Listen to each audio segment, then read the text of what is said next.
Hey, how you doing? I'm Tommy. Let me tell you, I have some concerns. I live in Toronto, Canada. Let me tell you something. I got an American flag out in front of my on my balcony. I love Donald Trump, and I'll tell you, he kicks out illegal immigrants. Let me tell you about Canada. The Liberals took over.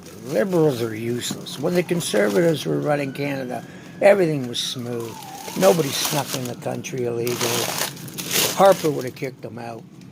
Let me tell you about Toronto now. This is going to make you laugh. We got thousands of people waiting, Canadians waiting for affordable housing. A buddy of mine got disabled as a trucker. It took him 8 years to get affordable housing. 8 years. I'll tell you what Toronto does now. Trudeau and his clowns up in Ottawa, this is the truth.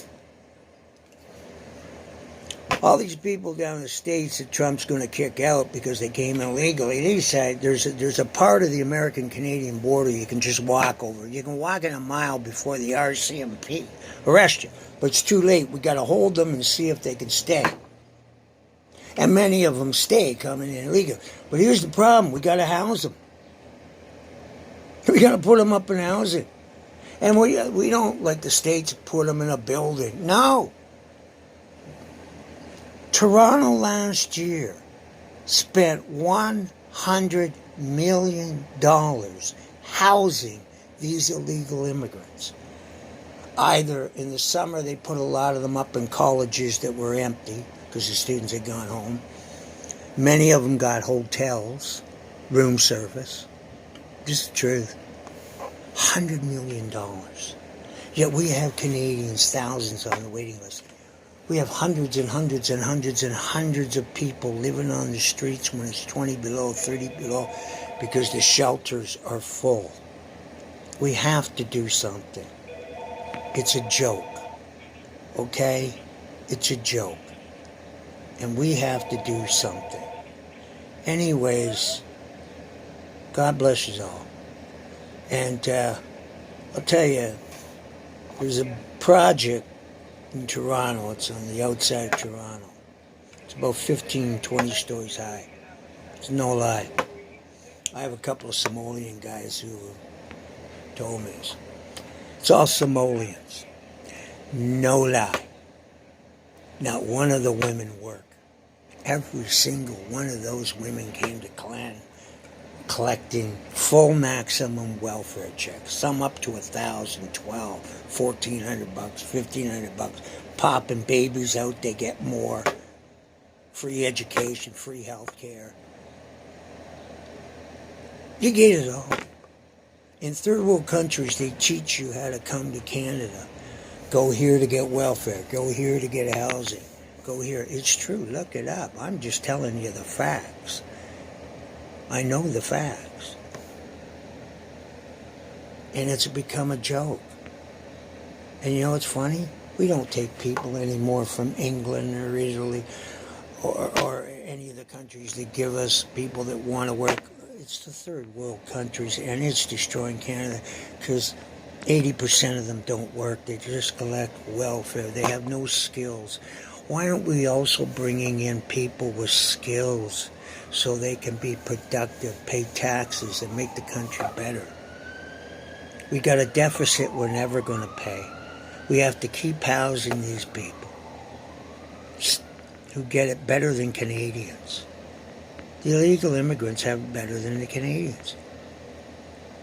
Tell me that's not pathetic. So I will keep that American flag up.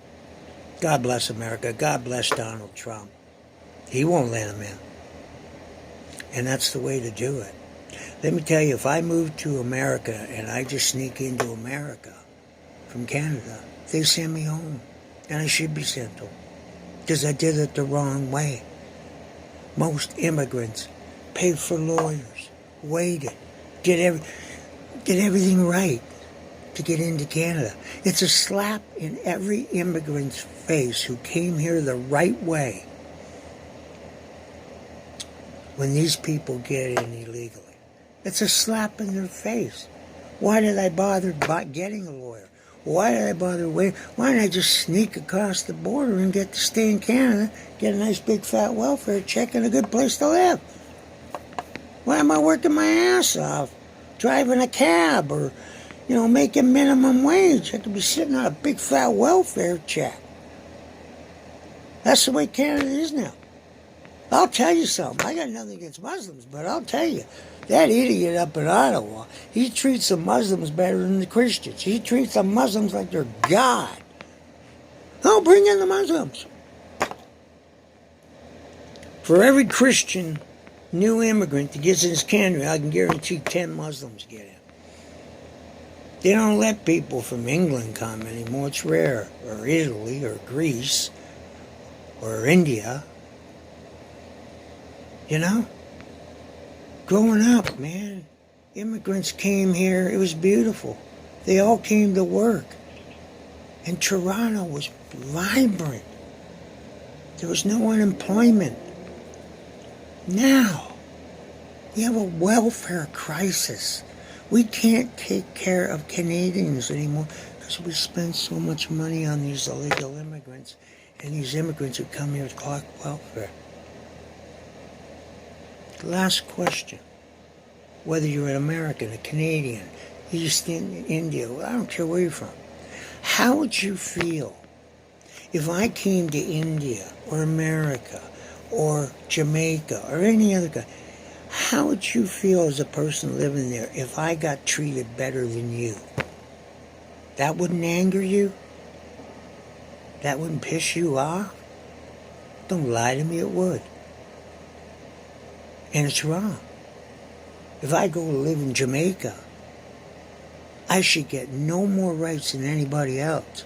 I should thank Jamaica for taking me in. I should want to work hard in Jamaica so I can pay taxes and be a productive member of the Jamaican community. I should want to make Jamaica a better country. That's how you come to a country. John F. Kennedy, my favorite president, said, I'll never forget this quote. Do not ask what your country can do for you, but ask what you can do for your country.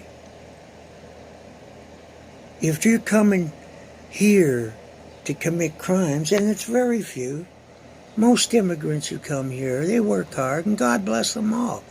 My prayers are with them. Thank you for being a productive Canadian immigrant. I appreciate you. But I'm talking about the thousands of people who just sit on welfare and get free health care and do shit. You can't even make them do volunteer work. And they pop out babies and they get more welfare. They get bigger housing. It's wrong. Wake up, Trudeau. And get someone on that border so they can't keep sneaking in, you clown.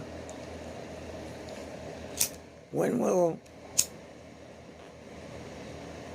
I put up the Canadian flag again? When the Conservatives get back in.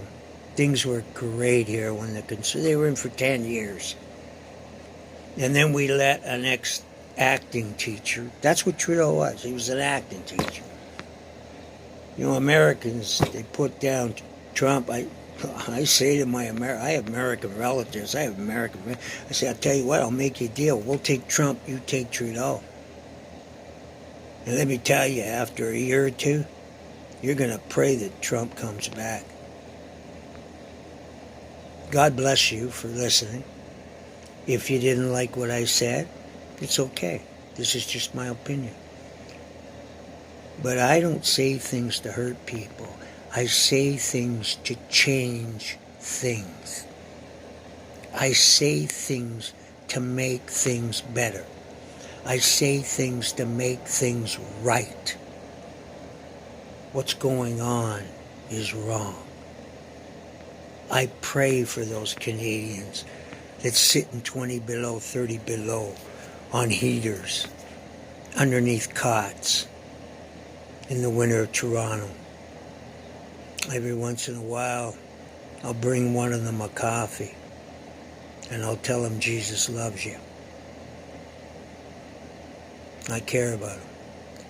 And you know, if you're from Toronto, if you want to be a good Torontonian, you want to be a good person. If you see a street person and you live in an area that's cold, even if it isn't, and they're on the streets, when you get yourself a coffee in the morning, if you can afford it, get a second one. Unfortunately, one night I got a coffee for a guy, but he wasn't with a full deck, and he tried to throw he hit the coffee at me. I laughed. Geez, I'm trying to do a nice thing. Turned out the guy was whacked, so I didn't hit him or anything. I just let it go. But I'll see one on the streets, and I'll say, you know, God, I'm going to get a second copy. And I always get a double, hoping they don't complain. But they never do. They say thank you. And I say, God bless you, and guess what? Jesus loves you as much as he loves me. Do that for a person on the street. Or if you get that Big Mac, McDonald's, if you're not poor, if you're doing okay, why don't you buy a second Big Mac? In Toronto, you can find street people everywhere. Say, here you go, buddy, God bless. Let me tell you, you're going to make that man's day, and he's going to feel important. And I believe that's what Jesus preached. Respect your neighbor. Love your neighbor. And what he meant by that was, when you love another person, you're doing good for Jesus. That's what I was taught. Jesus loves you for that. Loves your fellow man. You're no more important than I don't care if you got 1 penny in your pocket or 10 billion. You're equal. It says in the Bible, we're equal under God's eyes. I'm no better. I'm no worse than anybody. Well, maybe I'm better than Manson, or Jeffrey Dahmer, or a few of the serial killers. I don't want to make myself equal to them. But I mean, we're all equal. And whether you're black and whether you're white, purple or pink, I don't care where you came from. As long as you do good, and as long as you try to be a productive member of your community, you're doing a wonderful job. I don't care if you're working at McDonald's or you're a CEO of a bank, you're equal. Because you're all paying taxes. Mind you, the poor girl at McDonald's is probably paying more taxes than the CEO, doing all his tax cuts. But anybody who works, you be proud of yourself. Don't sit on welfare your whole life if you can work. If you got a drug addiction, let me tell you something.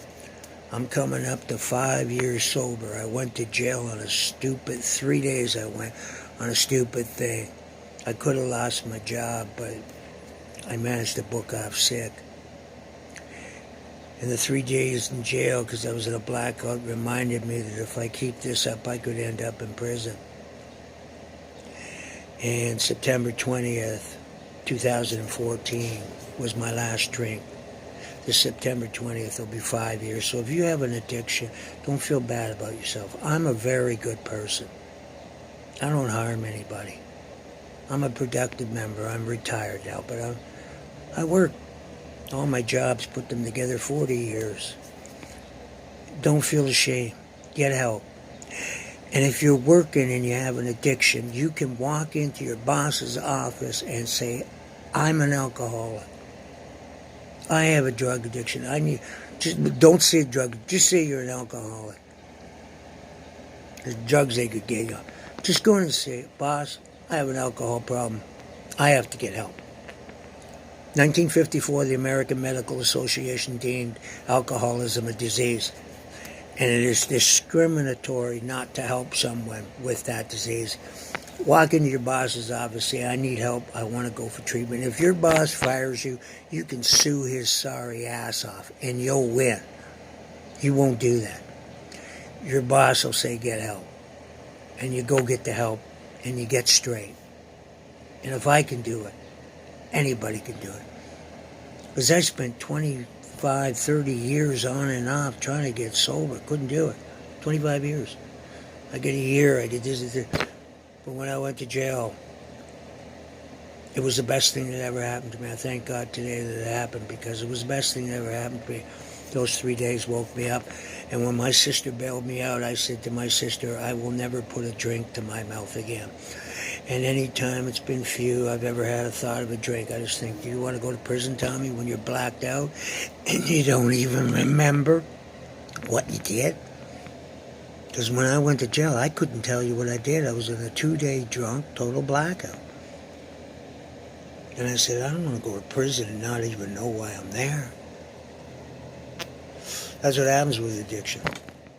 If you got a job, you're going to lose it eventually. You will lose it. You can only tell so many lies for missing days to your boss. No, I wasn't drinking when I came to work. You're going to lose it. Get help. May God bless everybody for listening to this. By the way, I have a lot of American relatives. God bless America. Let me tell you something. America keeps us protected every day of the year. Canadian military's good. Other countries have good militaries. But if it wasn't for the United States of America, we'd be blown up by the Middle East countries that hate us. Or China.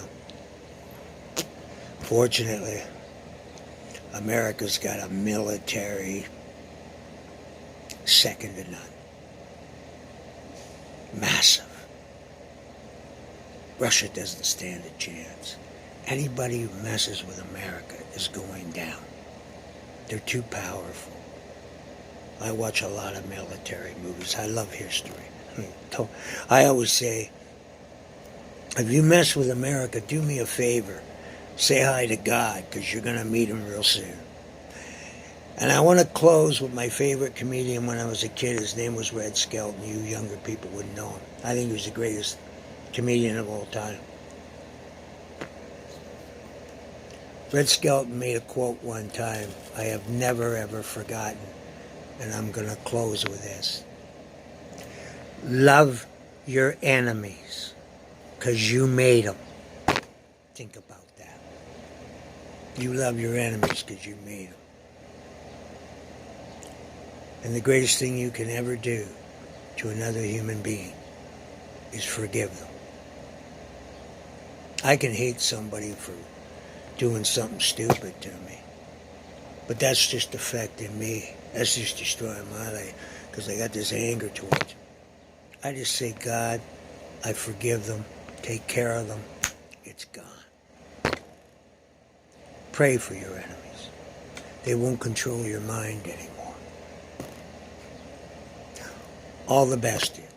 Oh, to you recovering alcoholics and drug addicts, I got a funny joke for you before I leave. My other favorite comedian, God rest his soul, he's with Red Skelton, is Robin Williams. When Robin Williams sobered up, they asked him what sobriety was like.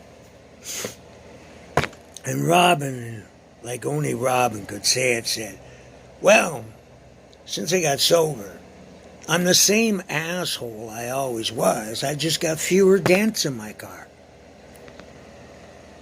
God bless.